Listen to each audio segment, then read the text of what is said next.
بسم اللہ الرحمن الرحیم۔ اللہ کے نام سے شروع جو بڑا مہربان اور نہایت رحم کرنے والا ہے۔ رمضان کریم رحمت، مغفرت اور نجات کا مہینہ۔ رمضان اللہ کا مہینہ، رمضان نزول قرآن اور عبادات کا مہینہ۔ خواجہ حسن بصری رحمۃ اللہ علیہ فرماتا ہے، اللہ تعالیٰ نے رمضان کے مہینے کو اپنی مخلوق کے لیے دوڑ کا راستہ بنایا، جس میں وہ اس کی رضا کے لیے دوڑتے ہیں۔ اس لیے کچھ لوگ آگے نکل گئے اور جیت گئے اور کچھ پیچھے رہ گئے۔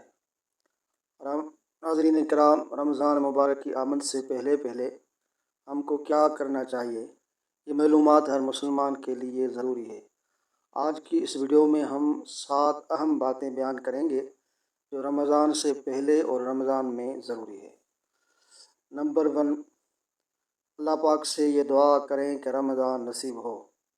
رمضان سے پہلے یہ دعا کی جاتی ہے، جیسا کہ حضرت انس بن مالک رضی اللہ تعالی عنہ سے روایت ہے کہ آپ نے فرمایا، جب رجب کا مہینہ شروع ہوتا تو رسول کریم صلی اللہ علیہ وسلم یہ دعا کرتے تھے، اللہم بارک لنا فی رجب و شعبان وبلغنا رمضان۔ اے اللہ، ہمارے لیے رجب اور شعبان میں برکت عطا فرما اور ہمیں رمضان تک پہنچا دے۔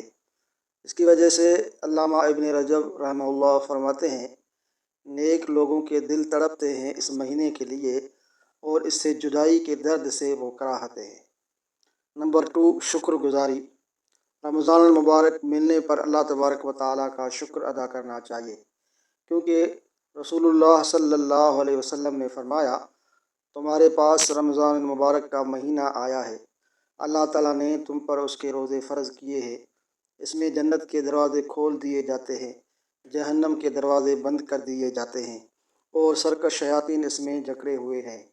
اللہ تعالیٰ نے ایک رات ایسی اس میں رکھی ہے جو 1000 مہینوں سے بہتر ہے، جو اس کی بھلائی سے محروم رہا وہ ضائع ہو گیا۔ علامہ ابن رجب رحمہ اللہ فرماتے ہیں، یہ حدیث لوگوں کو ایک دوسرے کو رمضان کی مبارکباد دینے کی بنیاد ہے۔ مومن کو جنت کے دروازے کھولنے کی بشارت کیسے نہیں دی جا سکتی، مجرموں کو آگ کے دروازے بند ہونے کی بشارت کیسے نہیں دی جا سکتی۔ اور امام نووی رحمۃ اللہ علیہ نے کتاب الاذکار میں فرمایا ہے، جان لو کہ جس شخص کے لیے ظاہری نعمت کی تجدید کی گئی یا اس سے ظاہری ناراضگی دور ہو گئی، اس کے لیے شکر گزاری کے لیے بارگاہ عزتی میں سجدہ کرنا لازم ہے۔ نمبر 3، رمضان کے آنے پر خوش ہونا۔ رمضان کے پہلے دن اس مہینے کی فضیلت اور برکت کی وجہ سے خوش ہونا ہے۔ اس میں یہ برکت والی چیزیں ہیں، جنت کے دروازے کھولنا، آگ کے دروازے بند کرنا، گناہوں کی بخشش، رحمت حاصل کرنا اور آگ سے آزادی۔ فقط ایک رمضان ہی ایسا مہینہ ہے کہ بندے کے لیے جنت میں ایسے درجات بلند کر سکتا ہے جس کا کوئی تصور بھی نہیں کر سکتا۔ نمبر 4، گناہوں کو چھوڑنے اور توبہ کرنے کا عزم۔ رمضان سے پہلے اور رمضان آنے کے بعد ہر مسلمان کے لیے یہ ضروری ہے کہ گناہوں کو ترک کرے اور توبہ کا عزم کرے، کیونکہ رمضان ہی سال کا اصل آغاز ہے۔ جیسا کہ شعبان کے مہینے میں سال بھر کے اعمال اٹھائے جاتے ہیں اور پھر رمضان المبارک اعمال اٹھانے کے بعد ایک نئے سال کا آغاز ہوتا ہے۔ نمبر 5 پر اسے فائدہ اٹھانے کی منصوبہ بندی کریں، کیونکہ بہت سے لوگ دنیا کے معاملات کے لیے احتیاطاً منصوبہ بندی کرتے ہیں، لیکن بہت کم لوگ ایسے ہیں جو آخرت کی منصوبہ بندی کرتے ہیں۔ آخرت کی منصوبہ بندی کی یہ مثال ہے کہ رمضان سے فائدہ اٹھانے کی منصوبہ بندی عبادات اور اعمال میں کریں۔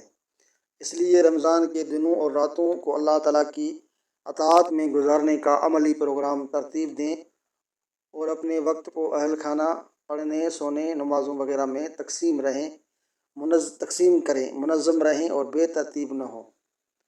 نمبر 6 پر ہے، رمضان میں صحابہ کرام اور سلف کا معمول اپنائیں۔